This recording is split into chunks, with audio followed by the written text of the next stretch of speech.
Si Ate Bel po yung magtuturo sa atin ngayon. Kaya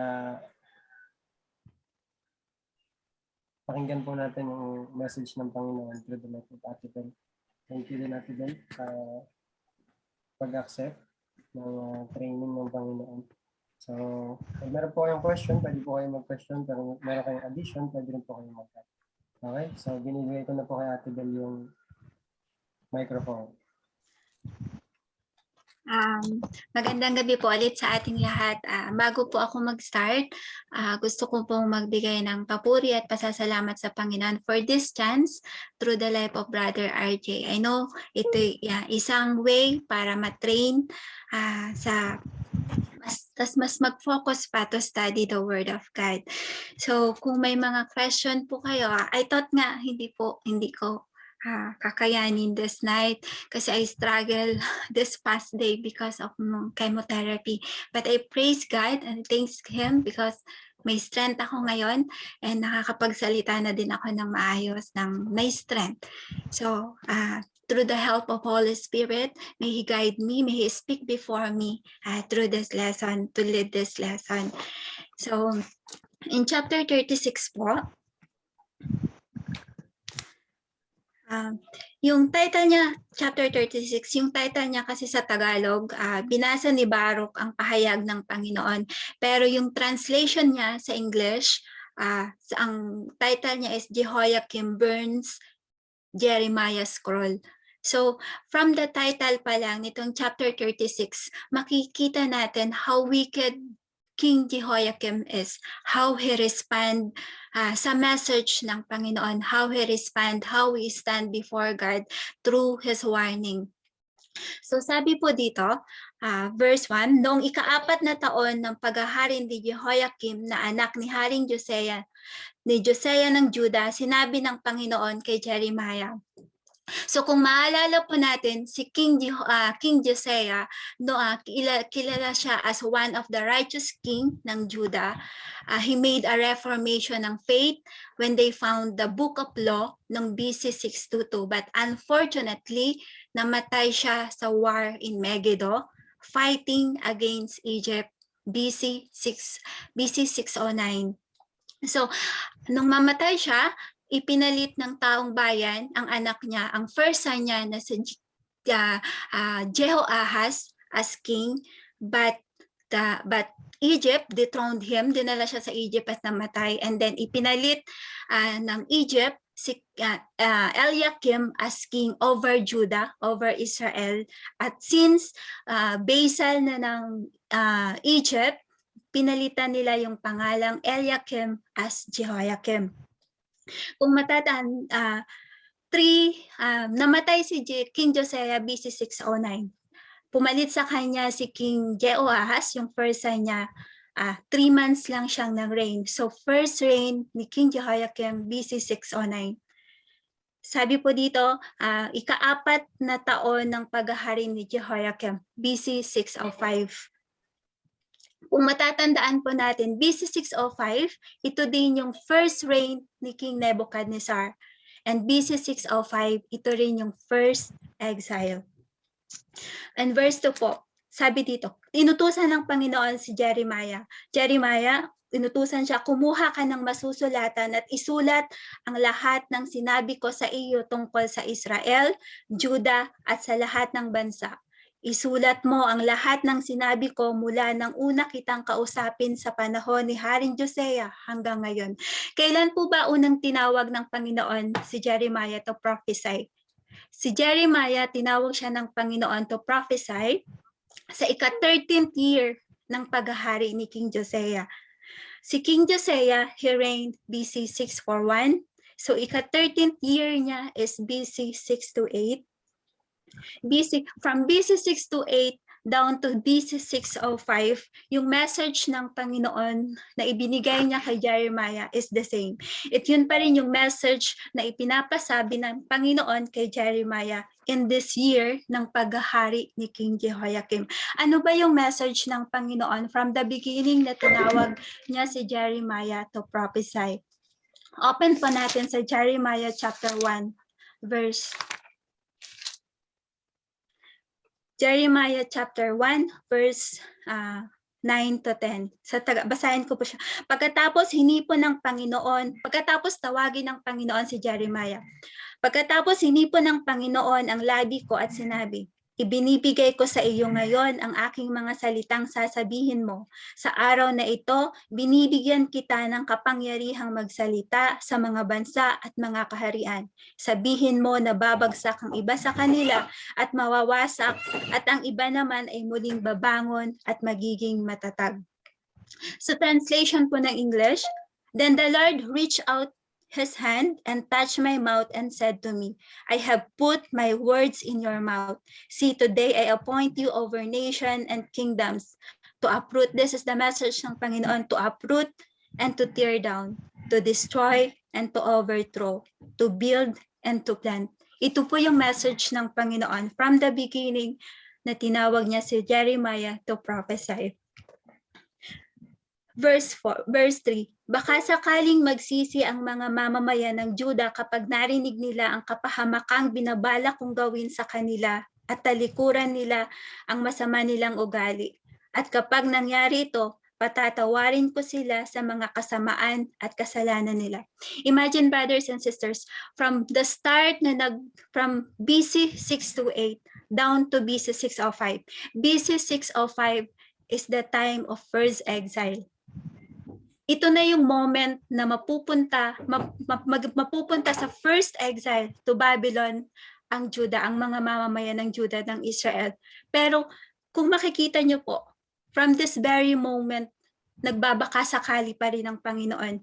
Nagbabakasakali siya na sa kahulihang sandali, they will change. Yung mga mamamayan ng Juda, that they will return to God, that they will change their ways. Nung binabasa ko po siya, pinapag-aralan ko, isa lang yung nakita ko, yung heart ng Panginoon. From this, makikita natin yung heart ng Panginoon, yung patience niya na naghihintay siya sa mga mamamayan ng Judah to return to God. Yung love, yung grace, and mercy niya. It's truly, brothers and sisters, that really God don't want anyone to perish, but only He wants us to come to repentance. Same to our life. Sometimes naliliko yung landas natin, nakakalimot tayo. But kung mapapansin niyo po, for every message ng Panginoon, especially sa distraction, merong restoration in the end. And kung mapapansin niyo rin po, isa lang lagi yung word para sa Panginoon to relent, para hindi niya ituloy yung kaparusahan na binabalak niya. He always want the word repentance. Pero we have to be careful, brothers and sisters, yung repentance not by mouth, but ang hinahanap ng Panginoon is the repentance from our heart. So, if we repent, kung nagrepent lang yung mga mamamayan ng Judah, God is willing to accept them. God is willing na hindi ituloy yung kaparusahan na binabalak niya. Verse 4, kaya pinatawag ni Jeremiah si Baruch na anak ni Neriah at idinikta sa kanya ang lahat ng sinabi ng Panginoon at isinulat naman ni Baruch sa nakarolyong sulatan. Pagkatapos, sinabi ni Jeremiah kay Baruch, pinagbabawalan akong pumunta sa templo ng Panginoon, kaya ikaw na lang ang pumunta roon sa araw ng pag-aayuno. Magtitipon doon ang mga mamamayan ng Judah galing sa kanilang bayan. Basahin mo sa kanila ang sinabi ng Panginoon sa kasulatan ito na isinalaysay ko sa iyo. The time na nagpo-prophesy si Jeremiah, we know that si Baruch lang yung naniniwala sa kanya. And from that time, si Baruch din nagpo-prophesy the same sa pinaprophesy ni Jeremiah. Pero one thing, bakit pa kailangang utusan ni Jeremiah si Baruch na siya yung magsalita? Bakit ba pinagbabawalan si Jeremiah na pumunta sa templo? Open po natin Jeremiah 26. Ito po yung dahilan kung bakit siya pinagbabawalan pumunta sa templo. Jeremiah 26, chapter 26, verse 1 to 6. Nung pasimula ng paghahari ni Jehoiakim, na anak ni Haring Josiah ng Juda, sinabi sa akin ng Panginoon, tumayo ka sa bulwagan ng templo ko at magsalita ka sa mga mamamayan ng Juda na naroroon para sumamba. Sabihin mo sa kanila ang lahat ng ipinasasabi ko at huwag mong babawasan. Baka sakaling makinig sila sa iyo at tumalikod sa masasama nilang pag-uugali. Kapag ginawa nila ito, hindi ko na itutuloy ang kaparusahan na pinaplano ko sa kanila dahil sa masasama nilang ginawa. Ito yung ginawa ni Jeremiah. Sinunod niya, tumayo siya sa templo, he prophesied the destruction ng Judah. Sabihin mo sa kanila, pinasasabi kong ito, kung hindi kayo maniniwala sa akin at ayaw ninyong sundin ang mga utos na ibinibigay ko sa inyo, at kung ayaw ninyong maniwala sa sinasabi ng lingkod kong propeta, na palagi kong sinusugo sa inyo, gigibain ko ang templong ito katulad ng ginawa ko sa Shiloh at susumpain ang lungsod na ito ng lahat ng buong bansa sa mundo. So ito yung dahilan kung bakit pinagbabawalan si Jeremiah. Dahil sa message ng Panginoon na to. Imagine, natandaan ko pa nung Brother RJ discussed it, si Brother Bob, example, tatayo sa harapan ng simbahan ng Katoliko, and then he will magsisigaw siya doon, sasabihin niya, i-destroy ng Panginoon ang church na ito, change your ways, magbago kayo, magrepent kayo. So that's why anong gagawin ng mga Catholics? Pagbabawalan nila si Brother Bob na pumunta doon, same sa life ni Jeremiah. Kung ganun ang ipoprophesy ni Jeremiah, yung mga Catholic doon, nandun yung confidence nila na nandun si Lord, nandun yung mag-worship sila doon, tas gigibain, sisirain. So yun yung reason kung bakit pinagbabawalan si Jeremiah. Pero balik po tayo 36. Sabi ng Panginoon, verse 7, baka sakaling sa pamamagitan nito lumapit sila sa Panginoon at talikuran nila ang masama nilang pag-uugali, sapagkat binigyan na sila ng babala ng Panginoon na sila'y parurusahan niya dahil sa matinding galit niya. The question is, nagbago po ba sila? Nakinig ba sila? Inaccept ba nila yung mensahe ng Panginoon?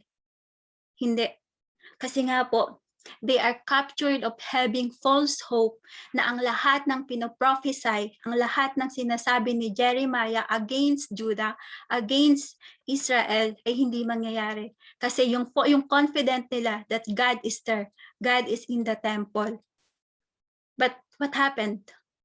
Because of their wickedness, God's glory left the temple in Ezekiel chapter 10. Hindi na kayang i-bear ng Panginoon yung wickedness nila. So God's left the temple. God's glory left the temple. Ginawa ni Baruch ang inutos sa kanya ni Jeremiah. Binasa niya roon sa templo ang ipinasasabi ng Panginoon. Kung makikita natin, patuloy pa rin naman sila. They worship, nag-aayuno sila, nagpa-fasting sila. But without heart.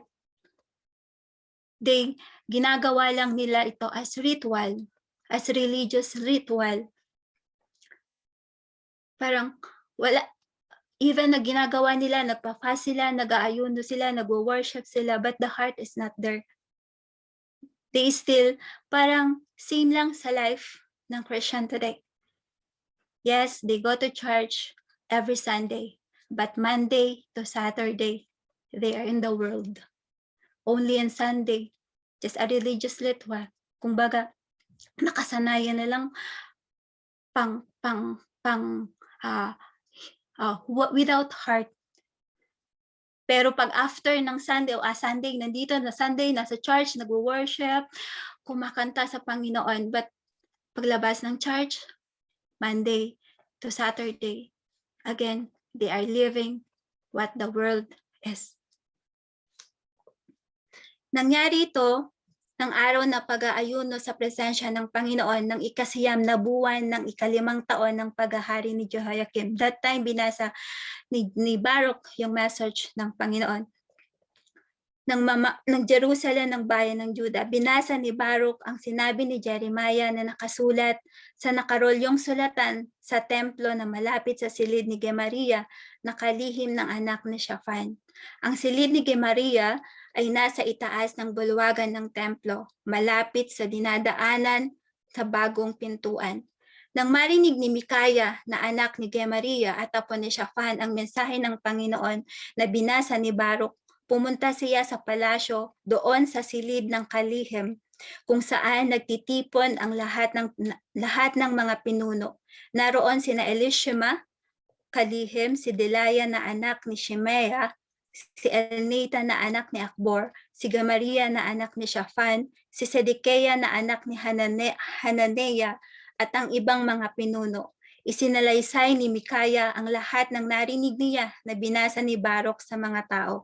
Kaya inutusan agad ng mga pinuno si Jehudi na anak ni Netanyas at apo ni Shelameya at apo sa tuhod ni Kushi na puntahan si Baruch at sabihin dalhin ang nakarolyong kasulatan na binasa niya sa mga tao at pumunta sa kanila. Kaya pumunta si Baruch na dala ang kasulatang iyon. So, dinala ni Baruch ang kasulatan sa mga pinuno para doon naman niya basahin. Pero tingnan natin kung ano yung magiging respond ng mga leader.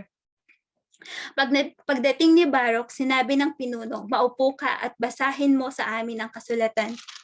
Kaya binasa naman ni Baruch ang kasulatan sa kanila. Nang marinig nila ang lahat ng nakasulat doon, nagtinginan sila sa takot at sinabi nila kay Baruch, kailangan natin itong sabihin sa hari. Tinanong nila si Baruch, sabihin mo sa amin, paano mo naisulat ang lahat ng ito? Sinabi ba ito sa iyo ni Jeremiah? Kung makikita natin dito, even yung leaders, alam nila kung gaano kasama yung hari nila. That once na malaman ng hari, this message na ibinigay ng Panginoon kay Jeremiah, may gagawing masama ang hari sa buhay ni Baruch at ni Jeremiah. But as God promised, mula nang tinawag ng Panginoon si Jeremiah, God is with him, God will protect him. So through the life of these leaders, God gave warning para makapagtago si Jeremiah at si Baruch. Sumagot si Baruch at sinabi sa akin ni Jeremiah,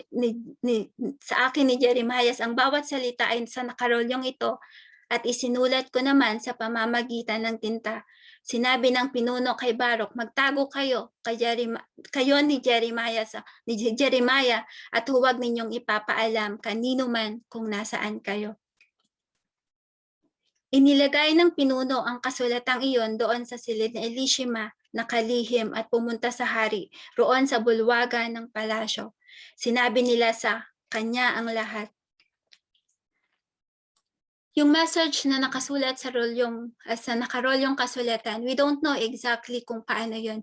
But kung matatandaan nyo, sinabi ng Panginoon kung ano yung sasabihin, kung ano yung isusulat ni Jeremiah sa verse 2, na kailangang isulat ni Jeremiah yung message ng Panginoon since from the beginning na tinawag niya sa Jeremiah to prophesy. And one thing sa verse 7, isang maano natin ang nakasulat ang message ng Panginoon doon sa nakarolyong kasulatan.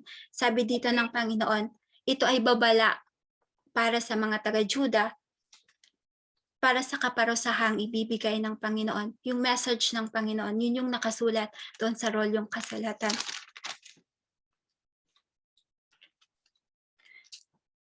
Verse 10.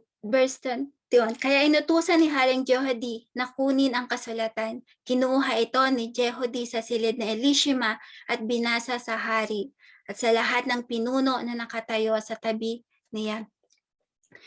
Taglamig noon, kaya ang hari ay nasa silid ng pangtaglamig at nakaupo siya malapit sa apoy. Sa bawat mababasa ni Jehudi na 3 o 4 na hanay, pinuputol ng hari ang bahaging iyon sa pamamagitan ng kutsilyo at itinatapon niya sa apoy hanggang sa masunog ang lahat ng kasulatan. Nung una ko po siyang binasa, parang makikita nyo parang si Jehoiakim, isa siyang kontrabida how wicked he is. At makikita natin, parang May imagine natin sa isip natin yung ginagawa niya, nakaupo siya, and then habang binabasa, wala lang. Diretso sa apoy. He despised the word of God. Makikita natin how he respond sa warning ng Panginoon.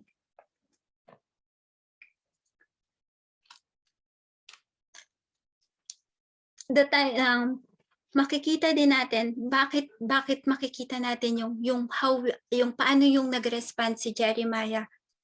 Ano yung naging respond niya? Sabi dito, even the other leaders, lahat ng leaders, anong sabi dito? Hindi natakot ang hari at ang lahat ng pinuno niya sa narinig na sinasaad ng kasulatan, ni hindi nila pinunit ang damit nila tanda ng pagdadalamhati. Why God give this message sa leaders? Kasi yung leader yung maglilid. Dapat yung leader yung unang maglilid sa mga tao. Yung leader yung maglilid for them to repent. Pero ano yung respond ni King Jehoiakim? Inignore niya lang, binaliwala niya. And take note, brothers and sisters, this will be the first exile, BC 605. It will happen BC 605. Ano ba yung hinihintay ng Panginoon? 2 times dito sa chapter na ito, laging sinasabi ng nagbabaka sakali yung hope ng Panginoon that in this very moment, hindi niya maituloy yung parusa na ibibigay niya sa Juda. Ang hinihintay, ano ba yung hinihintay ng Panginoon? Ano ba yung pagbabaka sakali? Ano ba yung hope ng Panginoon? If you remember, brothers and sisters, sa life ni Jonah, when God sent him sa Nineveh to prophesy for the destruction of Nineveh, ito yung hinihintay ng Panginoon sa leader. Ito yung hinihintay ng Panginoon kay Jehoiakim na anong ginawa ng king ng Nineveh? Bumaba siya sa trono. He wears sackcloth. He declared fast. At hindi lang sa lahat ng tao, even sa animals, he declared fast. Ito yung hinihintay ng Panginoon para sa mga leader at para kay Jehoiakim at para sa taong bayan. But they ignore God. Binaliwala nila yung message ng Panginoon because they don't believe God. They don't trust God.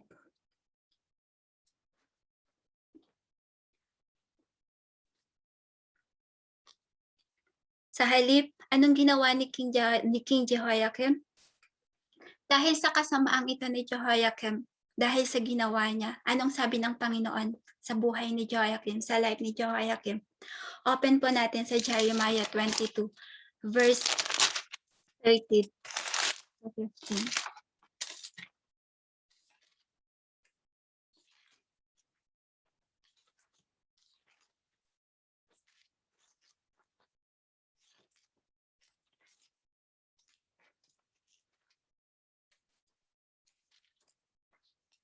Jeremiah 22, verse 13 to 15. Ito ang sabi ng Panginoon ng dahil sa kanyang kasamaan. Nakakaawa ka, Jehoiakim. Nagtayo ka ng iyong palasyo sa pamamagitan ng masamang paraan. Pinagtrabaho mo ang iyong kapwa na walang sweldo. Sinabi mo, magtatayo ako ng palasyong malalaki ang silid sa itaas. Palalagyan ko ito ng malalaking bintana at dingding na tablang sedro. Pagkatapos pipinturahan ko ng pula. Akala mo ba magiging dakila kang hari kung tatayo ka sa palasyong gawa sa sedro? Bakit ayaw mong sundin ang iyong ama? Matuwid at makatarungan ang ginawa niya, kaya namuhay siya ng maunlad, payapa ang kalagayan. Jump po tayo verse 17. Pero ikaw, wala kang ibang hinagad kundi ang makapandaya, pagpatay ng mga taong walang kasalanan, mapang-api, at karahasan. Kaya ito ang sinasabi ng Panginoon tungkol kay Haring Jehoiakim ng Juda na anak ni Josiah. Walang magluluksa para sa kanya kapag namatay siya. Ang sambahayan niya, ang mga pinuno niya at ang ibang mga tao ay hindi magluluksa para sa kanya. Ililibing siya katulad ng paglilibing sa patay na asno. Kakalad ka rin ng bangkay niya at itatapon sa labas ng pintuan ng Jerusalem. God is just. Kung ano yung ginawa mo, yun yung ibibigay din ng Panginoon. Lahat ng ginagawa natin, may katumbas ito. Because God is just.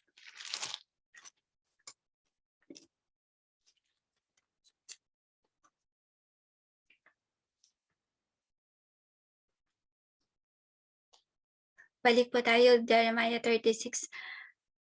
Nang masunog ng hari ang nakarolyong kasulatan na ipinasulat ni Jeremiah kay Baruch, sinabi ng Panginoon kay Jeremiah, muli kang kumuha ng nakarolyong sulatan at muli mong isulat ang lahat ng nakasulat sa unang kasulatan na sinunog ni Haring Jehoiakim ng Juda.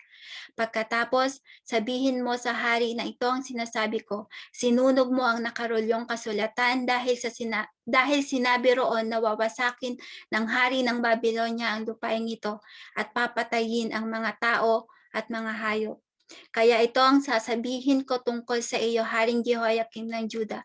Wala kang angkan na maghahari sa kaharian ni David. Ikaw ay papatayin at ang bangkay mo'y itatapon at mabibilad sa init ng araw at hahamugan naman pagsapit ng gabi. As we already studied na wala nang angka na naghari kay Jehoiakim. Kasi nang mamatay, nang dalahin si Jehoiakim, nang mamatay siya, dalahin siya sa Babylonia, pumalit sa kanya si King Jehoiakim, yung anak niya. Pero naputol na kay Jehoiakim. Kasi nang kinuha ng bihagin ni King Nebuchadnezzar ng Babylon, si Jehoiakim, ang ipinalit na sa kanya is yung uncle niya na si Mataniah. So from that, naputol na po yung wala nang from Jehoiakim naputol na, wala nang maghahari sa kaharian ni David na galing sa angkan ni Jehoiakim. Ikaw ay parurusahan kita at ang mga anak mo, pati ang pinuno mo dahil sa kasamaan ninyo. Ipaparanas ko sa inyo at sa mga taga-Jerusalem at mga taga-Juda lahat ng kapahamakan na sinasabi ko laban sa inyo dahil hindi kayo nakinig sa akin. From King Jehoiakim, first exile. Dahil sa kasamaan nila, dahil hindi nila sa pagsunod sa Panginoon, sa pag-respond sa tawag ng Panginoon, sa message ng Panginoon, they will be in exile. Napunta sila sa exile. First exile, si King Jehoiakim. Kaya muling kumuha si Jeremiah ng nakarolyong sulatan at ibinigay kay Baruch. Isinulat ni Baruch ang lahat ng sinabi ni Jeremiah, katulad ng ginawa niya sa unang nakarolyong kasulatan. Sinunog ni Haring Jehoiakim ng Juda, pero may mga idinagdag si Jeremiah sa kasulatang ito na halos katulad ng unang isinulat.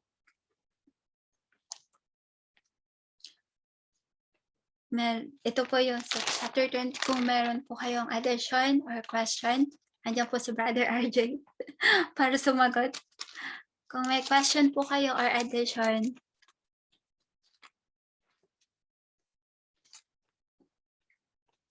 Brother RJ? Sige po. Mag-add lang po ako ng konti. Yung verse 23. Sa verse 23 po. Sabi doon, sa bawat mababasa ni Jehudi na 3 o 4 na hanay, pinuputol ng hari ang bahaging iyon sa pamamagitan ng kanyang kutsilyo at itinatapon niya sa apoy hanggang sa masunog ang lahat ng kasulatan. So, ganito po kasi yung situation, di ba? Si Jeremiah, nagbibigay siya ng mensahe ng Panginoon at first, by word. By word. But then, people did not listen. Even the kings, hindi sila nakinig. Kaya nagkaroon ng option. Okay, written naman. Written naman. Si Baruch yung pinagbasa niya, baka sakaling may makinig. Pero kung makikita na sa bawat mababasa ni Jehudi kay Haring Jehoiakim na, sabi nga ni Ate Bel kanina, imagine niyo kung ano yung ginagawa ni King Jehoiakim. Nakaupo siya, kasi taglamig, winter yung translation niya ng English. So, nandun siya sa malapit sa painitan, doon sa may mga kahoy-kahoy. Tapos, every time na magbabasa si Jehudi, ng 3 hanggang 4 na hanay, pinuputol niya and then binaburn niya yung straw. Ano yung application niya sa buhay natin? Ano yung application niya sa buhay natin? Baka kasi isipin natin na, siguro si King Jehoiakim kasi so much wicked before the Lord. Yes, he is. Sobrang wicked ni King Jehoiakim before the Lord. Bakit? Kasi ayaw niyang tanggapin yung mensahe ng Panginoon, nawawasakin ng Panginoon ang Jerusalem pag hindi sila nagrepent. Ayaw niyang tanggapin, that's why he cut the scroll and he burned the scroll. Sa atin, bilang mananampalataya, ano yung application? Paano natin siya hermeneutical gagamitin sa buhay natin ngayon?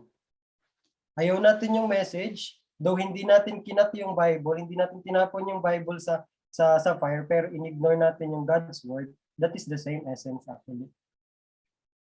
Same lang siya. Ano yung purpose ni Jehoiakim? Bakit niya kinat? Ayoko nang marinig tong message na to. Ayoko mag-repent, hindi mawasakin ng Panginoon yung land ng yung Jerusalem. Okay? Tayo, paano natin siya i-apply sa buhay natin? Ayoko tong message na to, masyadong masakit sa tenga.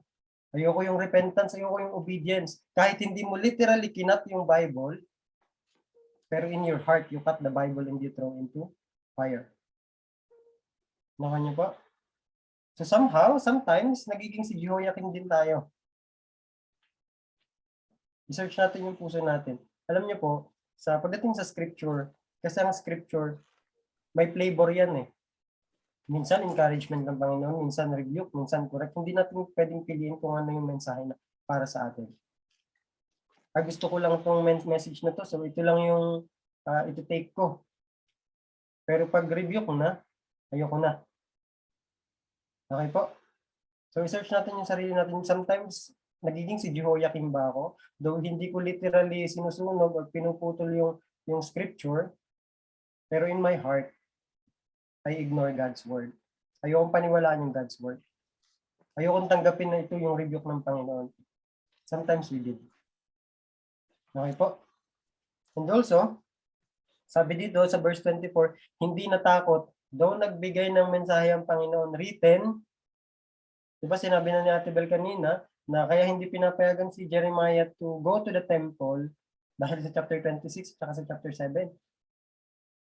Kasi nag-prophesy siya against the Jerusalem, against the city. So hindi na siya allowed pumunta doon. Sabi doon, hindi natakot ang hari at lahat ng pinuno niya sa narinig nila na isinaad ng kasulatan. Hindi nila pinunit ang damit nila bilang tanda ng pagdadalamhati. Kung maalala niyo po sa book ng 1 King chapter 22, si King Ahab, nung nagbigay ng prophecy si Prophet Micaiah kay King Ahab,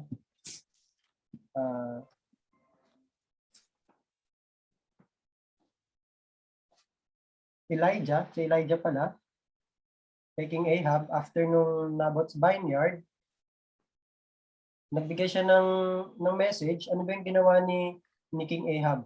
Si King Ahab is wicked also.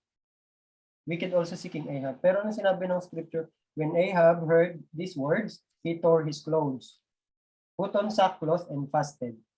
He lay in sackcloth and went about meekly. Then the word of the Lord came to Elijah the Tishbite. Have you noticed how Ahab has humbled himself before me? So, sabi ng Panginoon, nag-humble si Ahab. Though he is wicked, nung narinig niya yung judgment ng Panginoon sa family ni Ahab, he humbled himself. At ano yung nangyari sa scripture? Sabi niya, because he humbled himself, I will not bring this disaster in his day, but I will pour it on his house in the days of his son. So, though may judgment na yung Panginoon, but when he repent, naudlot yung judgment. Actually, yung principle po ng Panginoon, righteous and wicked, though si King Ahab, may isip mo wicked, sobrang wicked ni King Ahab. So, bakit kailangan pang ipending ng Panginoon yung judgment? He repented. He repented. Yung principle ng Panginoon is just. Yung God requires repentance. Sabi nga natin kanina, God requires repentance. And pag nag-repent na, yung example nga din ng Nineveh, pero hindi yun yung nangyari sa Jerusalem. Hindi yun yung nangyari sa Jerusalem. And then, gusto ko din i-point yung verse 28. Sabi doon, muli kang kumuha ng nakarol yung sulatan at muli mong isulat ang lahat ng nakasulat sa unang kasulatan na sinunod ni Haring Jehoiakim ng Juda. Muli mong sulat. Muli kang kumuha ng nakarolyong sulatan. Sabi nga ni Ate Bel kanina habang binabasa niyo to, nakita niya yung heart ng Panginoon.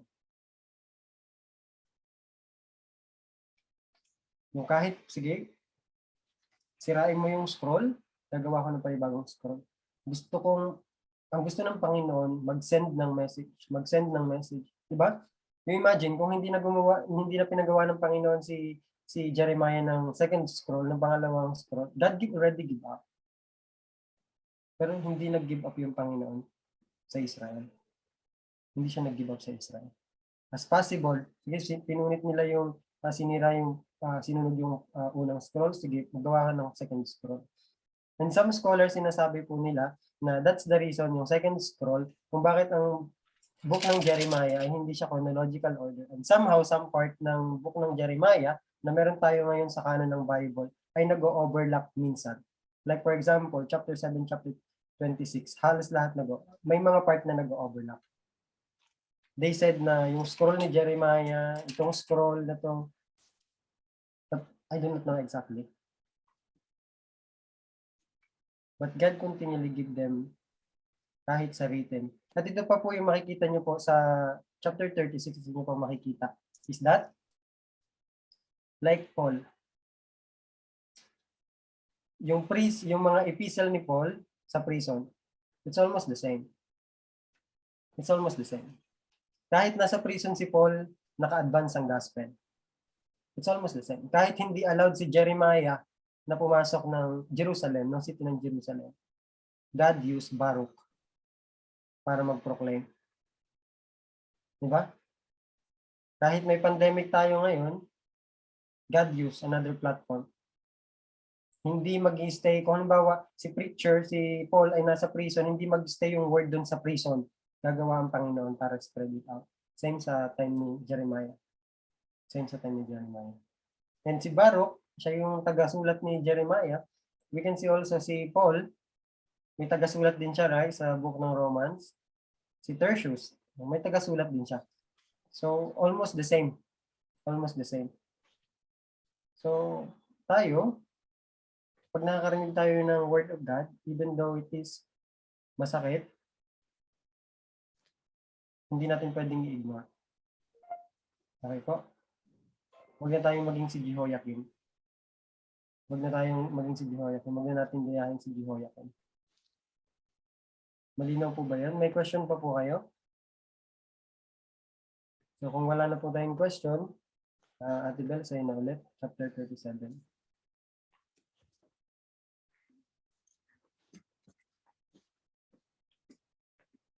Punta naman po tayo sa chapter 37. Chapter 37, siya po, sa Tagalog kasi yung pinaka-main title niya is Ipinatawag ni Sedekiah si Jeremiah. Pero in English translation, Jeremiah is in prison. So in this chapter, makukulong na si Jeremiah. So sabi po dito, si Sedekiah na anak ni Josiah ay ginawang hari ng Juda ni Haring Nebuchadnezzar ng Babylonia. Siya ang ipinalit kay Jehoiakim na anak ni ipinalit kay Jehoiakim na anak ni King Jehoiakim. So si King Sedekiah, siya yung third son ni King Josiah. So uncle siya ni Jehoiakim ng bihagi ni King Nebuchadnezzar ng Babylon, si Jehoiakim, dinala siya sa Babylon. Ang ipinalit ng hari ng Babylon ni King Nebuchadnezzar ay si Sedekiah. Open po natin sa 2 King 24, chapter 24.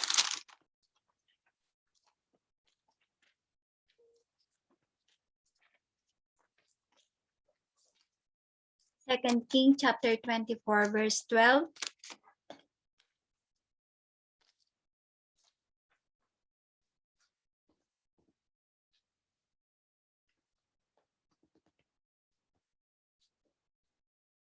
At sumuko sa kanya si Haring Jehoiakim kasama ang kanyang ina, ang mga lingkod. Ito yung time na binihag ni lumusob ulit si King Nebuchadnezzar sa Juda. At sumuko sa kanya si Haring Jehoiakim kasama ang kanyang ina, ang mga lingkod, mga tanyag na tao at mga opisyal ng ika-8 taon ng paghahari ni King Nebuchadnezzar ng Babylonia. Binihag niya si Jehoiakim. Jump po tayo ng verse 15. Binihag ni King Nebuchadnezzar si Jehoiakim sa Babylonia, pati ang kanyang ina, mga asawa, mga opisyal at mga tanyag na tao sa Juda. Binihag din ni Nebuchadnezzar ang 7,000 pinakamatatapang na sundalo, 1,000 mahuhusay na manggagawa at mga panday na mga sundalo rin. At ipinalit niya bilang hari si Mataneya. Si Mataneya na tiyuhin ni Jehoiakim at pinalitan niya ang pangalan ng Mataneya na Sedekiah. So, nung maging basal na ng Babylon, si Mataneya, ang Juda, pinalitan, since basal na niya pinalitan niya ng pangalan ang Mataneya, ginawa niyang Sedekiah. Di ba yun din po yung rule? Yun din yung ginawa ng Egypt kay Jehoiakim. Si Jehoiakim, ang pangalan niya is Eliakim. Since naging basal siya ng Egypt, pinalitan ng Egypt ng Jehoiakim. So si Mataneya, naging basal siya ng Babylon, pinalitan siya. Ang pangalan niya, pinalitan ng Sedekiah. Sabi po di verse 2, pero si Sedekiah at mga pinuno niya, pati ang mga taong pinamamahalaan nila ay hindi rin nakinig sa mensahe ng Panginoon sa pamamagitan ni Jeremiah. Sa reign ni King Sedekiah, ito yung road going to third exile sa reign ni King Sedekiah. Kasi si King Sedekiah, isa siya sa last 3 king ng Judah. So, sa reign ni King Sedekiah, ito na yung road to third exile. Ito yung road to total destruction ng Jerusalem. Pero, sa kabila nito, ano bang ginawa ni King Sedekiah? Hindi pa rin siya nakinig sa mensahe ng Panginoon. Ano ba yung mensahe ng Panginoon? Di ba ang mensahe ng Panginoon is that lahat, ang Judah, ang Israel, or even the surrounding nation, sa chapter 28 as we study, maglilingkod sila sa hari ng Babylon. Yun yung mensahe ng Panginoon. But what King Sedekiah did? He rebelled against Babylon. Hindi pa rin siya nakinig sa mensahe ng Panginoon. Open po natin 2 Chronicles chapter 36.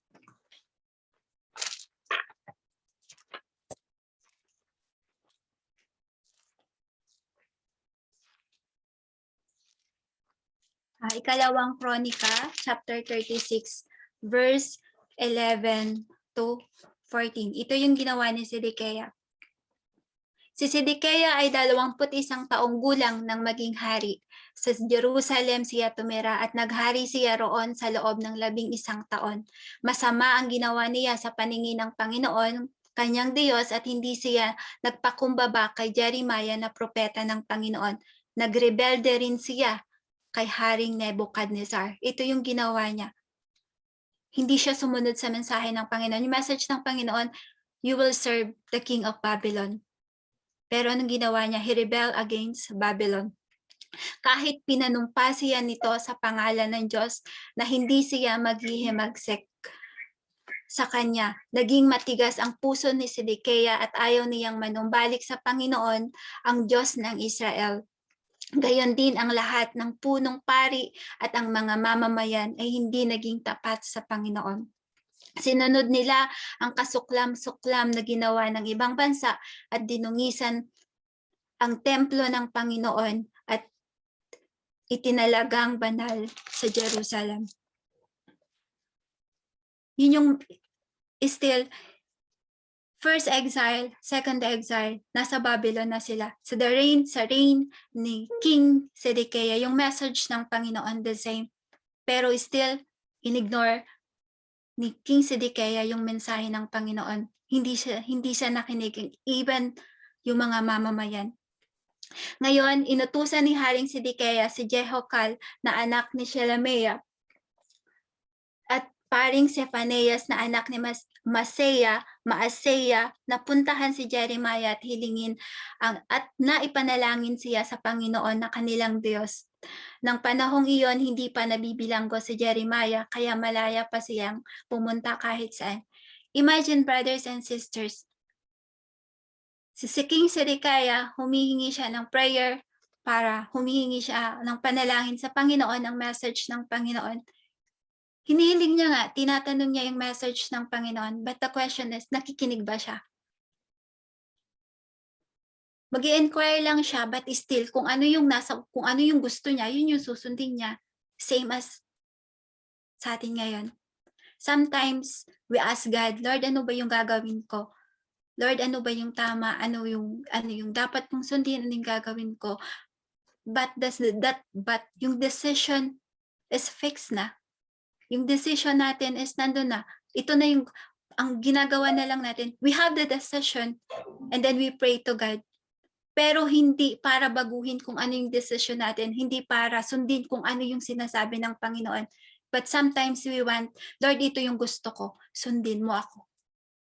Sometimes we did it. Same lang dito. Zedekiah sa message ng Panginoon ay panalangin siya, but hindi naman siya sumusunod. Same lang din sa buhay natin. We pray kay Lord. Pero kung ano yung gusto natin, yun pa rin yung ginagawa natin. We live as we want. We live what the world want.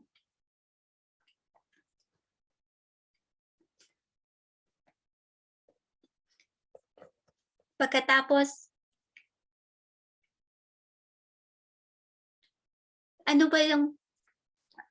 sinabi ng Panginoon ng Diyos ng Israel kay Jeremiah, sabihin mo kay Haring Zedekiah ng Juda na nag-utos para magtanong sa iyo kung ano ang sinabi kong mangyayari. Dumating ang mga sundalo ng Paraon para tulungan ka, pero babalik sila sa Ehipto. Pagkatapos muling babalik ang mga taga-Babylonia sa lungsod na ito, sasakupin nila ito pagkatapos ay susunugin. Ano ba yung pagre-rebel na ginawa ni King Zedekiah? He asked help sa Egypt. Kaya ang Egypt, nagpadala siya ng mga sundalo sa Judah, and that time nang malaman ng sundalo ng hukbo ng Babylon,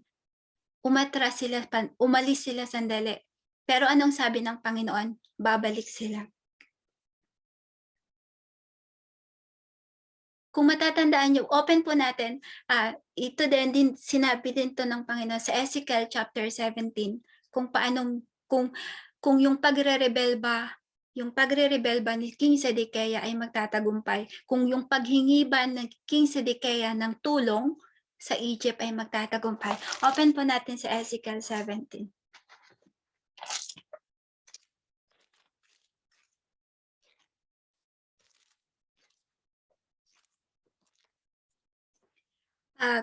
Kinote ito ng Panginoon sa pamamagitan ng talinhaga. Talinhaga tungkol sa dalawang agila at sa halamang gumagapang. Ito yung kahulugan ng talinhaga. Ezekiel chapter 17 verse 11. Pagkatapos sinabi sa akin ng Panginoon, tanungin mo ang mga nagre-rebelding mamamayan ng Israel kung alam nila ang kahulugan ng talinhagang ito. Ito yung talinhaga ng tungkol sa dalawang agila at halamang gumagapang. Yung dalawang agila, ang tinutukoy nito is ang Egypt at ang Babylon. Yung halamang gumagapang is referring to King Zedekiah.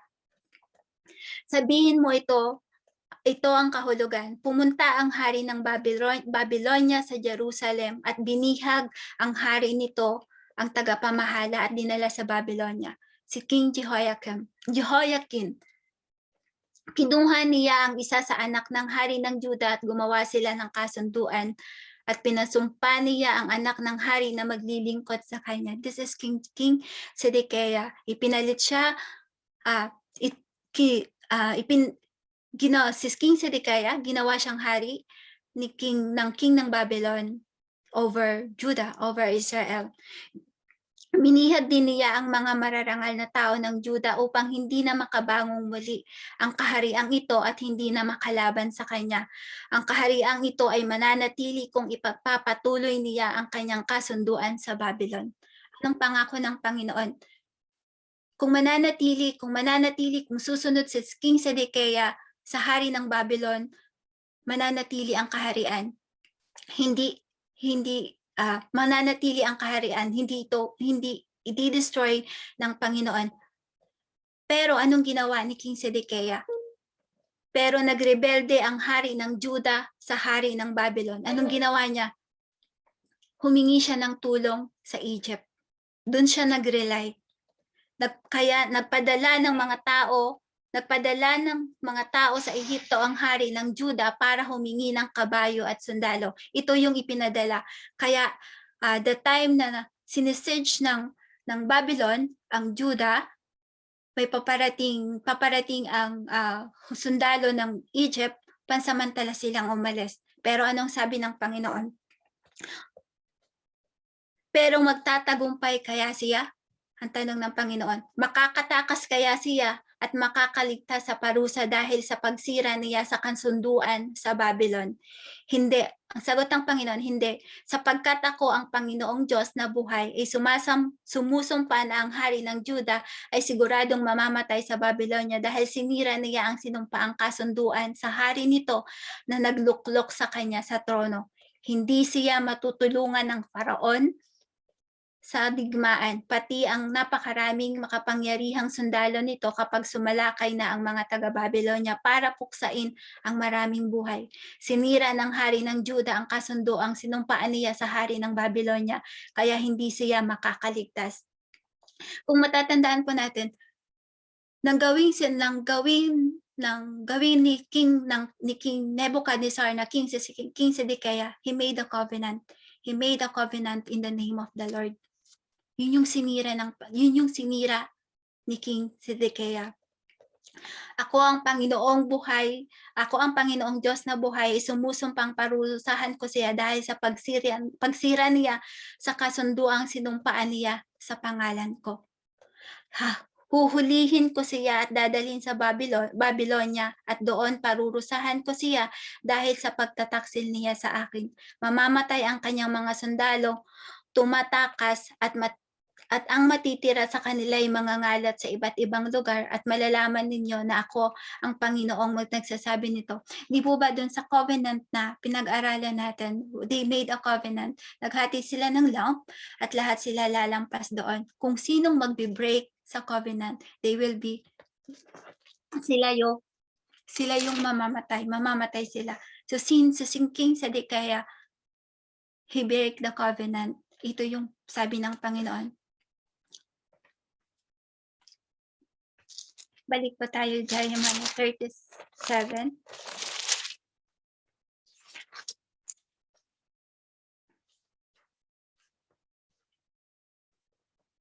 Pagkatapos sinabi ng Panginoon ng Diyos ng Israel kay Jeremiah, sabihin mo kay Haring Sedekiah ng Juda na nag-utos para magtanong sa iyo kung ano ang sinabi kong mangyayari. Dumating ang mga sundalo ng Paraon para tulungan ka, pero babalik sila sa Ehipto. Pagkatapos muling babalik ang mga taga-Babylonia sa lungsod na ito at sasakupin nila at pagkatapos ay susunugin. Ito pa ang sinabi ng Panginoon, huwag ninyong dayain ang inyong sarili sa pag-aakalang hindi babalik ang mga taga-Babylonia, sapagkat tiyak na babalik sila at kahit matalo pa ang buong hukbo ng Babylonia na sumalakay sa inyo at ang matitira ay sa kanila ay ang sugatan sa kanilang kampo, sasalakay pa rin sila at susunugin nila ang lungsod na ito. Since King Sedekiah hindi siya sumunod, and the judgment of God, sure na.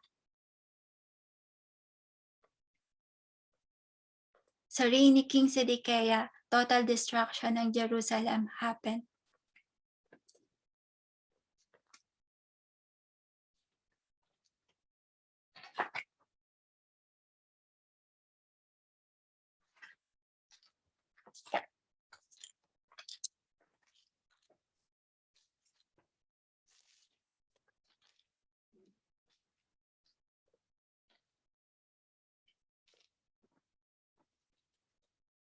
Ito pa ang sabi ng Panginoon. Open po natin sa Jeremiah 34 verse 18 to 22. Ang mga pinuno ng Juda at Jerusalem at mga namamahala sa palasyo, pati ang mga pari at mga mamamayan ay nakipagkasundo sa akin at pinatunayan ito sa pamamagitan ng paghati ng guya, at ang bawat isa ay dumaan sa pagitan nito, pero hindi nila tinupad ang nakasaad doon sa kasunduan, kaya gagawin ko sa kanila ang ginawa nila sa guyang hinati. Ibibigay ko sila sa mga kaaway nila na nagnanais na pumatay sa kanila, at magiging pagkain ng mga ibon at mababangis na hayop ang mabangkay nila. They break the covenant. Anong sabi ng Panginoon? They break the covenant. Kaya sila gagawin ng Panginoon kung anong ginawa nila sa guya.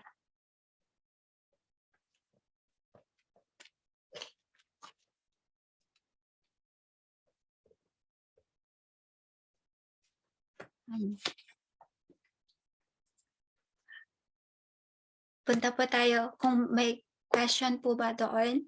Meron po kayong addition.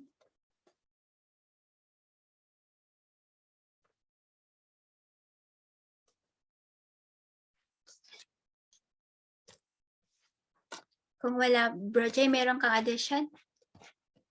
Kung wala po, punta tayo sa verse 11. Ikinulong si Jeremiah. Nang tumakas ang mga sundalo ng Babylonia mula sa Jerusalem dahil sa hukbo ng Paraon. Ito nga yung, di ba, humingi ng tulong si King Zedekiah sa Egypt. So nagpadala ang Egypt ng hukbo sa Babylon. So nang malaman ng hukbo ng Babylonia, umalis sila. And then sinamantala ito ni Jeremiah na bumalik sa lupain niya. Kung matatandaan po natin, si Jeremiah, bumalik siya sa Anatot. Ang Anatot, yun yung lugar, yung kanyang lugar, at ang Anatot is nasasakupan ng lupain ng Benjamin. Kung matatandaan, if you remember din po, we study na si Jeremiah, kinuman siya ng Panginoon na bumili ng lupa sa Anatot, ang lupa na ni Hanamel. And as we studied, hindi lang siya literally na pagbili ni Jeremiah ng lupa, because its deeper meaning is the redemption of God that fulfilled when Jesus Christ died in the cross. Sabi po dito, umalis si Jeremiah sa Jerusalem at pumunta sa lupain ng Benjamin para kunin ang bahagi ng lupain niya na ipinamahagi sa kanyang pamilya. Pero nang dumating siya sa pintuan ng bayan ng Benjamin, hinuli siya ng kapitan ng mga gwardya na si Ira na anak ni Shelemia at apo ni Hananiah. Sinabi sa kanya ng kapitan, kakampi ka ng mga taga-Babylonia. Sumagot si Jeremiah, hindi totoo yan, hindi ako kakampi ng mga taga-Babylonia. Pero ayaw maniwala ni Ira, kaya hinuli niya si Jeremiah at dinala sa mga pinuno. Nagalit sila kay Jeremiah, ipinapalo nila siya at ipinakulong doon sa bahay ni Jonathan na kalihim. Ang bahay na ito ay ginawa nilang bilangguan. Ipinasok nila si Jeremiah sa isang selda sa ilalim ng lupa at nanatili siya roon ng matagal. Bumalik si Jeremiah sa sarili niyang lupa, pero hindi siya tinanggap. Hindi siya mismong sa sarili niyang bayan, hindi siya tinanggap, hindi siya pinaniwalaan. Alam niyo po, nung binabasa ko siya as same ng pagbili ni Jeremiah ng lupa ni Hanamel sa Anatot. The message is the message of redemption. Nung binabasa ko po siya, parang nakita ko yung life ni Jesus Christ. Si Jeremiah, mismong sa lugar niya, hindi siya tinanggap. Mismong sa lugar niya, hindi siya pinaniwalaan. Doon pa siya nakulong. Doon pa siya binugbog sa mismong lugar niya. When Jesus Christ, nung binabasa ko po siya, I remember Jesus Christ. When Jesus Christ came, hindi rin siya tinanggap ng mga Hudyo. Hindi siya tinanggap as Messiah. And even yung mga Hudyo pa, yung nagplano to kill Jesus Christ, kung paano siya papatayin. And sila rin, hindi rin nila pinaniwalaan si Jesus Christ as their Messiah. Hindi rin nila tinanggap si Jesus Christ na kanilang tagapagligtas.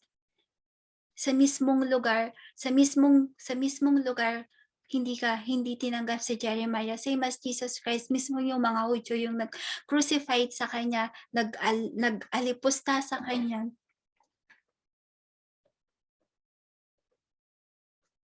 And from here, makikita din po natin how Jeremiah respond. Sa kabila ng ginawa sa kanya, napansin niyo po, hindi man lang siya nag-isip na gumante. Hinayaan niya lang kung ano yung ginawa sa kanya. Hinayaan lang siya, nasaktan siya, kulong siya. Kasi nga, the revenge is sa Panginoon. Open po natin sa Jeremiah 11:18-23. Kung ano yung response ni Jeremiah, makikita natin that despite ng lahat ng paghihirap niya, ng naranasan niya, ano yung response niya sa Panginoon? Ano yung response niya doon sa nangyayari sa kanya? Chapter 11, verse 18. 18-23. Sinabi sa akin ng Panginoon ang tungkol sa balak ng mga kaaway laban sa akin. Tulad ako ng isang tupang dinala sa katayan nang hindi ko nalalaman. Hindi ko alam na may balak pala silang patayin ako. Sinabi nila na patayin natin siya katulad ng pagputol sa isang puno na may mga bunga para mawala siya sa mundo at hindi maalala. Pero nanalangin ako sa Panginoong makapangyarihan. Matuwid po ang paghatol ninyo. Nalalaman po ninyo ang isip at puso ng tao. Ipakita nyo po sa akin ang paghihiganti nyo sa kanila dahil ipinauubaya ko sa inyo ang usaping ito. Nais ng mga taga-anatot na patayin ako kung hindi ako titigil sa pagpapahayag ng mensahe ng Panginoon. Kaya ito ang sinabi ng Panginoong makapangyarihan. Parurusahan ko sila, mamamatay sa digmaan ang mga kabataan nilang lalaki at mamamatay sa gutom ang mga anak nila. Walang matitirang buhay ang mga taga-anatot dahil malilipol sila sa oras na parusahan ko sila. Makita niyo po, sa yung life ni Jeremiah, can we be like him? Kaya na kahit anong hirap na yung pinagdadaanan niya, he never think to revenge. Lagi niyang he rely sa Panginoon. Everything na nangyayari sa kanya, he rely sa Panginoon. He lived everything to God. He fully trusted God. As God promised, naniwala siya sa promise ng Panginoon na hindi siya pababayaan. God is always with him. So makita natin, even sa point ng death, hindi siya sumuko. Even sa point ng death, hindi niya isinuko, hindi niya i-give up yung pinapagawa ng Panginoon sa kanya. He stand firm. He obey God. Kahit pa sa sobrang hirap na sandali ng kanyang buhay. Imagine yung mula sa mga una pang pinag-aralan natin kung ano yung mga naranasan niya. Ikaw ba mag-prophesy ka ng 40 years na wala man lang naniniwala sa iyo, wala man lang nakikinig sa iyo, and then ikaw pa yung sasabihan na hindi totoo yung pinaprophesy mo, lahat ibibintang sa iyo, ipagbabawalan ka pumunta sa templo. Lahat ng hindi lang physical yung naranasan niyang sakit habang nagpo-prophesy siya ng message ng Panginoon, hindi lang physical, mas yung inner heart, yung inner pain na makikita niya. Kasi alam niya, isipin niyo po, sa life ni Jeremiah, God sinasabi sa kanya ng Panginoon kung ano yung mangyayari sa Juda, kung ano yung mangyayari sa kapwa niya, sa kababayan niya. Alam niya kung anong mangyayari. Pero yung heart ni Jeremiah makikita natin kung kaano siya naghihirap. Kasi alam ko na ito yung mangyayari, bakit ayaw nilang maniwala. Mas yung pain na nararamdaman niya. Meron na ngang physical pain, yung inner pain pa na mararamdaman niya na lahat ginagawa niya pero bakit ba walang nakikinig? Bakit ba ayaw nilang tanggapin yung mensahe ng Panginoon? So much yung naranasan niya, physical and inner pain, pero hindi siya sumuko. He stand firm. Kung ano yung mensahe ng Panginoon, nanindigan siya. Kahit pa anong hirap. So as in our life kaya, pag may pinapagawa kaya yung Panginoon, handa kaya tayong tanggapin anuman yung hadlang? Handa kaya tayong sumunod? Or mahirapan lang tayo sandali, mahirapan lang tayo konti, ayoko na. Ang hirap naman ng pinapagawa ni Lord. If this ordinary time, yung pinapagawa ng Panginoon sa atin na pag-obey ng pagsunod hindi natin magawa, I think, naisip ko nga po, sa time ni Jeremiah, para siyang nasa tribulation, ang dami niyang paghihirap. Pero nag-stand firm pa rin siya. Hindi siya sumuko sa mensahe ng Panginoon. Sa life natin po kaya, kung sa ngayon pa lang, sa pag may pinapagawa, yung simpleng pagsunod lang, yung pag-aaral ng Biblia, pagsunod to obey the word of God, to apply it in our life, hindi natin how much more sa incoming days. How much more na severe na yung persecution na hindi ka na pwedeng mag-prophesy about the message of God. We hope I hope po through the life ni Jeremiah, makita natin din yung eagerness natin to stand firm sa faith natin. Yung mag-stand firm tayo to obey God. Na kahit mahirap, kahit maraming hadlang, kailangan natin, we have to believe na yung Panginoon, siya yung tutulong sa atin. And no matter na kung ano man yung hadlang na darating, God will make us victorious. Kasi yun yung promise niya, as we obey Him. Nandyan lang siya. Siya yung magko-comfort sa atin anuman yung darating na pagsubok.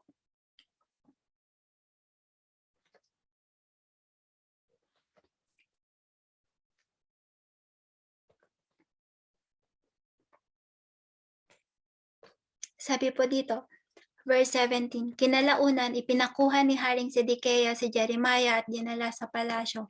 Palihim niya itong tinanong, may mensahe ka ba mula sa Panginoon? Sumagot si Jeremiah, mayroon, ibibigay ka sa hari ng Babylonia. Tingnan po, nung binabasa ko po ito, parang natatawa ako kay King Sedekiah. Siya nag-i-inquire sa Panginoon kung ano yung message ng Panginoon. Hindi naman siya sumusunod. Binabaliwala rin naman niya. Hindi rin naman siya nag-i-stand firm kung ano yung dapat niyang gawin. Kasi parang naisip ko lang po, parang same lang sa life din natin. We ask God kung ano yung gagawin, pero hindi naman natin ginagawa. Ano ba yung mensahe ng Panginoon para kay King Sedekiah? Yung mensahe na yun, paulit-ulit lang na sinasabi ni Jeremiah, yung mensahe, kailangan mong maglingkod sa hari ng Babylon. Kung magsusunod ka, kung susundin mo yung mensahe ng Panginoon, mabubuhay ka. Hindi wawasakin ng Panginoon ang Jerusalem, hindi tutuloy ng Panginoon. Pero still, hindi pa rin siya nakinig. Pagkatapos nagtanong si Jeremiah sa hari, ano ang nagawa kong kasalanan sa inyo o sa mga pinuno nyo o sa taong bayan at ipinakulong ninyo ako? Ano nga bang kasalanan ni Jeremiah? Jeremiah only prophesied the truth. Jeremiah only prophesied the word of God. Jeremiah only delivered the word of God. Pero yung persecution, yung paghihirap niya, so much. And I think, as true Christian, mararanasan natin yun not only this time, it happened. What more in great tribulation? Yung persecution, if you stand firm sa Panginoon, if you stand firm to the truth, yung persecution is so much. Pero sa ngayon, mahal na hari, kung maaari po ay pakinggan naman ninyo ako. Nakikiusap ako na huwag niyo na po akong ibalik doon sa bahay ni Jonathan. Nakalihim, mamamatay ako roon. Kaya iniutos ni Haring Sedekia na dalhin si Jeremiah doon sa himpilan ng gwardiya ng palasyo. Nagutos din siya bigyan ng tinapay si Jeremiah bawat araw habang may natitira pang tinapay sa lungsod. Kaya nanatiling nakakulong si Jeremiah sa himpilan ng mga gwardiya. During this time, famine, severe na yung famine. Kasi wala ng goods na pumapasok, wala ng transaction. They are only confined in Jerusalem.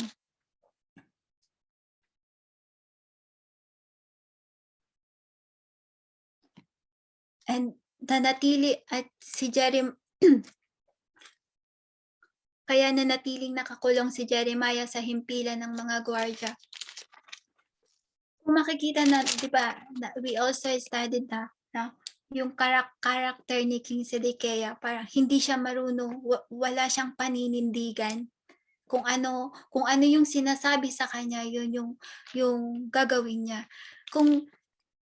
Kung si Sedekia is a king na mayroon siyang paninindigan, kung si Sedekia is a type of king who believe God, who trust God, hindi yun mangyayari sa Jerusalem, yung pagwasak ng Jerusalem. And sa time dito sa hiling ni Jeremiah na dalahin siya, kung tutuusin, si King Sedekia, he has a power para i-save si Jeremiah, kasi alam niyang si Jeremiah is walang kasalanan, pero because he is a weak king, hindi niya kayang mag-stand firm. Kung ano lang yung sasabihin sa kanya, yun lang yung gagawin niya, dun lang siya susunod.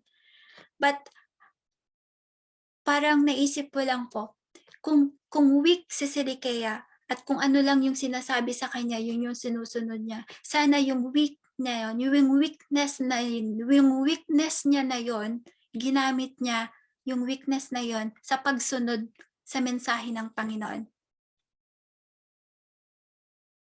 Sometimes yung weakness natin, yun din yung ginagamit ng sa life natin. Sometimes yung weakness natin, yun yung ginagamit ng Panginoon para mag-rely sa Kanya. Not sometimes, I think, most of the time. Yung weakness natin, kung saan yung weakness natin, yun yung ginagamit ng Panginoon para mas mag-hold tayo sa Panginoon, para mas mag-trust tayo sa Panginoon. Sayang nga lang, sana yung weakness na yun, ni King Sedekia, yung weakness na yun, ginamit niya na ito yung sabi ng Panginoon, ito yung sabi ng Panginoon, kailangan ko itong sundin. So sana hindi nangyari yung destruction ng Jerusalem.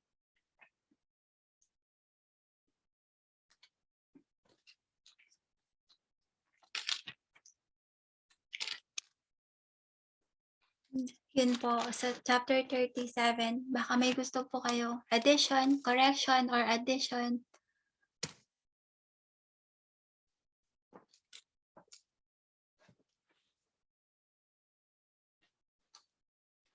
Meron kang addition, Bro J, or clarification po. Meron po ba kayong additional? Meron po kayong gustong itanong? Pwede niyo pong itanong. Kasi hindi na aabot yung isa, diba? 34 na eh. Nakasunod na lang yung isa. Yung chapter 38 po, baka po pwedeng next week na. Next week na kami 38. And next week si Ate Bel yung mag-uumpisa tapos tatapusin ni Brother Bobby. Next week yung lesson po natin, 38, 39. So meron po kayong question?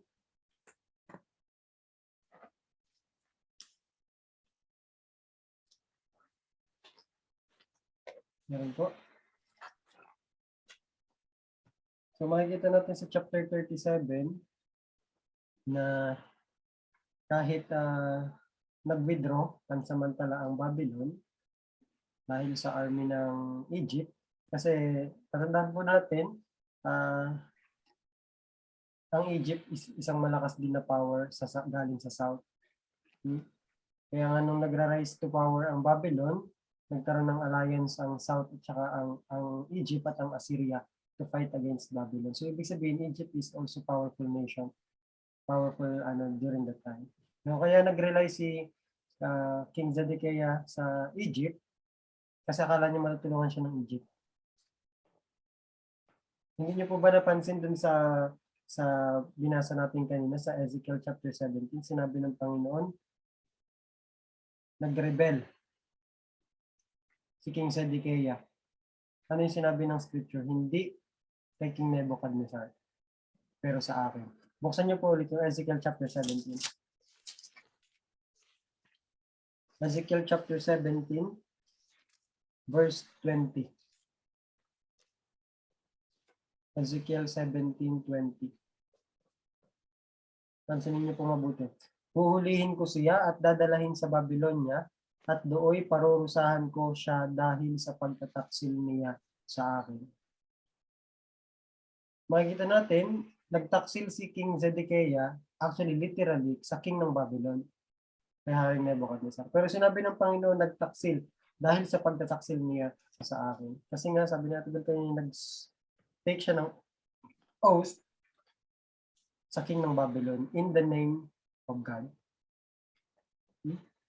Lahat ng oath na meron tayo, na ginagawa natin in the name of God, siniswear natin in the name of God, we have to fulfill.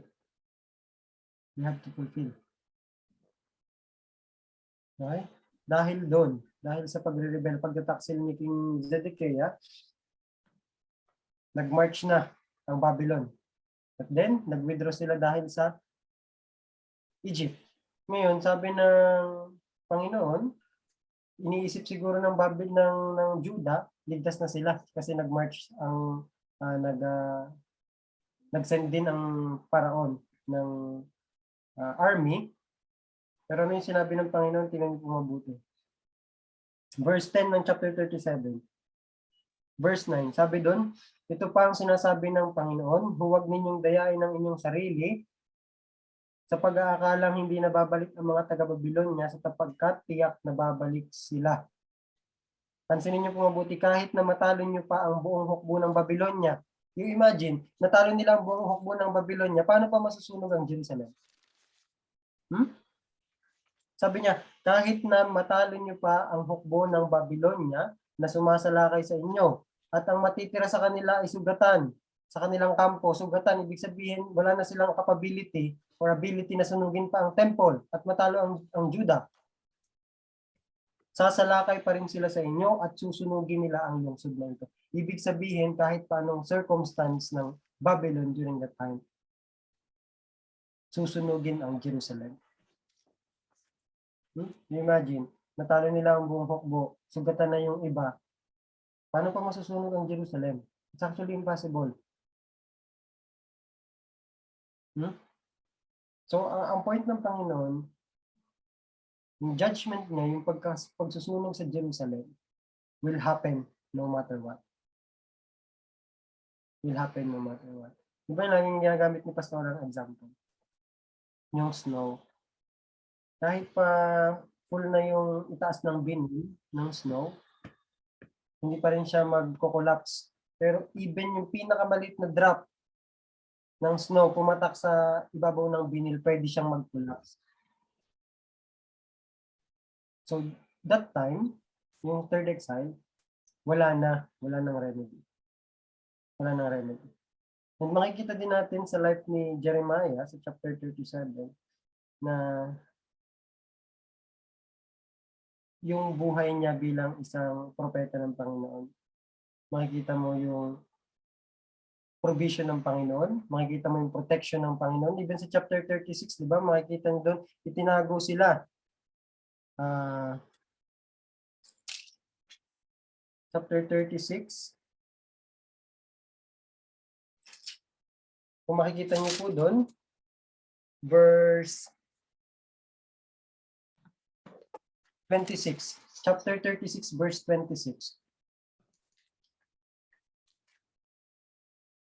So after sunugin ni Haring Jehoiakim ang scroll, sabi doon sa halip, inutusan niya sina Jeramel na kanyang anak, Seraya na anak ni Azriel, at Shelemiah na anak ni Abdel, na hulihin sina Baruch at nakalihim at propeta Jeremiah, pero itinago sila ng Panginoon.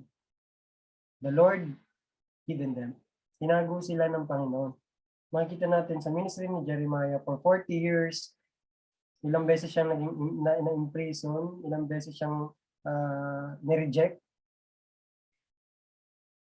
That is the life ng minister. Ano po yung matututunan natin sa napag-aralan natin tonight? 36 at saka 37.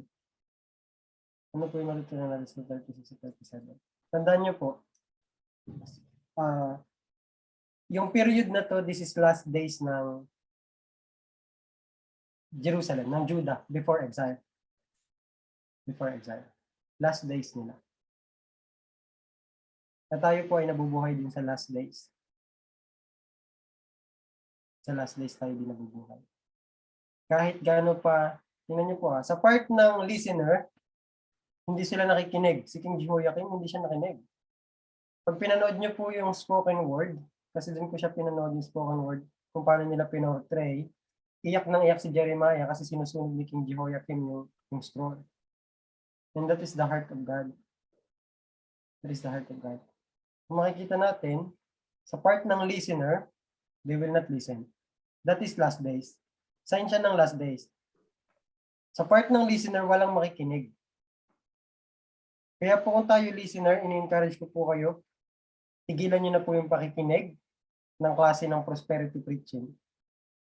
Tigilan niyo na po yung pakikinig ng maganda lang pakinggan. Di ba sinabi ni Apostle Paul kay Timothy? Ano sinabi ni Apostle Paul sa kay Timothy? 2 Timothy chapter 4. Open niyo po.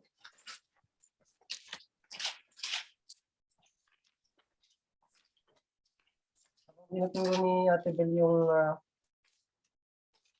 1 Timothy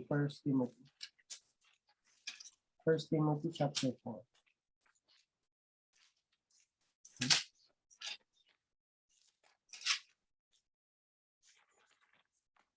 Second Timothy chapter 4 nga. 2 Timothy chapter 4, verse 3. 2 Timothy chapter 4, verse 3. Sabi po doon, sapagkat darating ang panahon na ayaw nang makinig ng mga tao sa tamang aral. Same period ni Jeremiah.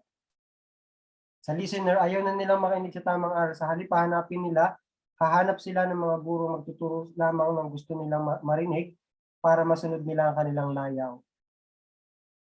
Hindi na nila pakikinggan ng katotohanan at babaling sila sa mga aral na gawa-gawa lang ng tao. Ngunit ikaw maging mapagpigil ka sa lahat ng oras, magtiis ka sa paghihirap, gawin mo ang tungkulin mo bilang tagapangaral ng magandang balita at tuparin mo ang tungkulin mo bilang lingkod ng Diyos. Kung isa-summarize po natin, gamit itong scripture na to, 2 Timothy chapter 4 verse 3 to 5, makikita natin, sa time ni Jeremiah, yung listener ayaw nilang makinig. Yung listener ayaw nilang makinig. Pero encouragement ni Paul kay Timothy, ito also makikita natin sa life ni Jeremiah sa verse 5, gawin mo ang tungkulin mo. Sabi sa English na translation, but you keep your head in all situation, endure hardship, do the work of an evangelist, discharge all the duties of your ministry. If tayo ay listener, if tayo ay church member, tigilan na po natin yung pakikinig ng klase ng prosperity preaching. Masakit po sa tenga.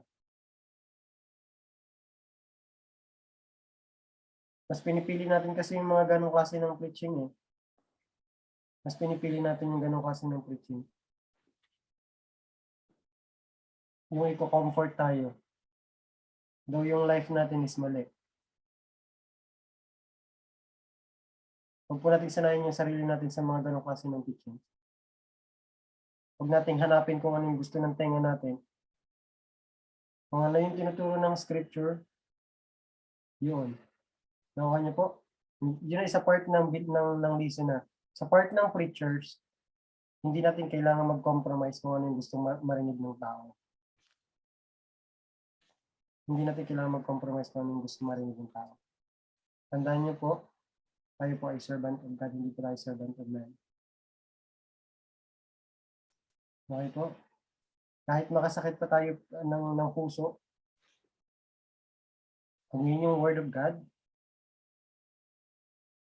then yun. Ang Panginoon yung magbabago ng heart nila. Hindi tayo yung kailangan mag-adjust. Hindi natin kailangan adjust yung word of God. Kasi tayo yung i-judge. Mga tagapagturo. So makikita po natin, sa days ni Jeremiah at sa day na nabubuhay tayo ngayon, almost the same. Hindi makikinig ang tao.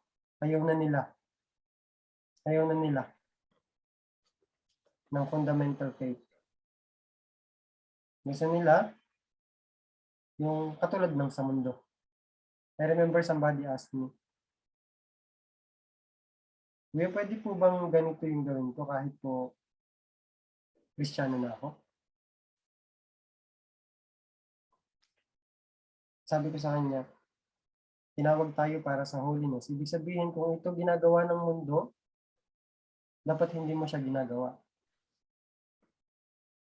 Yung Christianity kasi ngayon, sobrang nakakompromise sa mundo. Kung ano yung ginagawa ng mundo, hindi ginagawa natin. Yung Israel, kung ano ginagawa ng surrounding nation, hindi yung ginagawa nila. God called them to holiness. Walang bago. Walang bago. Intindihan niyo po? So wag nating i-ignore yung salita ng Panginoon like Jehoiakim. Huwag nating i-set aside. Kung ano yung narinig ko ngayon, okay, set aside ko na lang yan. Knowledge lang secularly. At least alam ko kung kailan yung first exile, second exile, third exile, di ba? Wala pong examination yung pagpunta sa heaven. Yung pag-enter ng eternal kingdom. Walang examination doon na kailan ng first exile, second exile, third exile. Hindi po tayo judge sa amount ng word na meron tayo sa ating utak. Pero judge po tayo sa amount ng truth na na-practice natin sa buhay natin. Okay po. So thank you, Ate Bel. Thank you for your alam ko mahirap mag-prepare ng study, especially yung study natin sa more on sa history. And po, may question po, Mr. Ana. Ano po 'yun?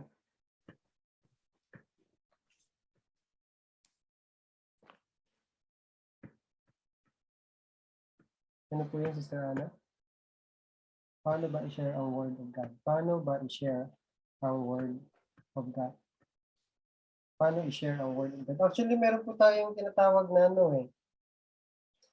depende po kasi yun.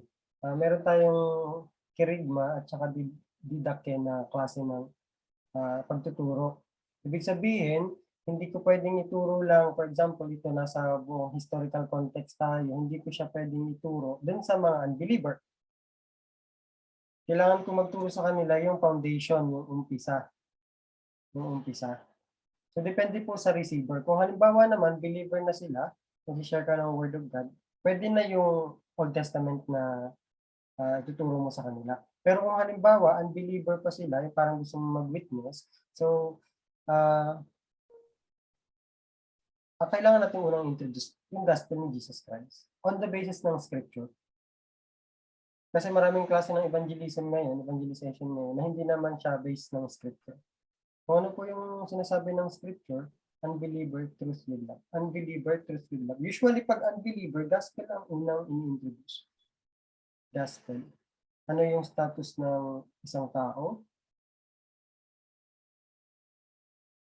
Pwede niyo po siyang tanongin na kung i-judge ka according sa law, sa tingin mo ba masisave ka? Kung hindi, kung you are guilty sa lahat ng aspect, spiritually, tsaka literally, physically, guilty ka of sinning against the Lord, don't you think merong ibinigay yung Panginoon na remedy para magkaroon ka ng salvation? Tsaka natin introduce yung gospel ni Jesus Christ. Pero hindi natin, actually hindi ako nag-evangelize na, alam mo ba, God loves you. You have to point out first, ano ka ba? You are sinner. Kasi hindi tatanggapin ng isang tao ang gospel ni Jesus Christ unless alam niya na sinner siya. Kasi si Jesus Christ died for the sinner, not for the righteous. Okay po? So you have to point out first, ano ka ba? Sinner ka, and you need Jesus Christ. And then yung lahat ng, even yung pagtatouch ng heart nila, hindi na po sa atin yun. Yung pagtatouch ng heart nila, sa Panginoon lang.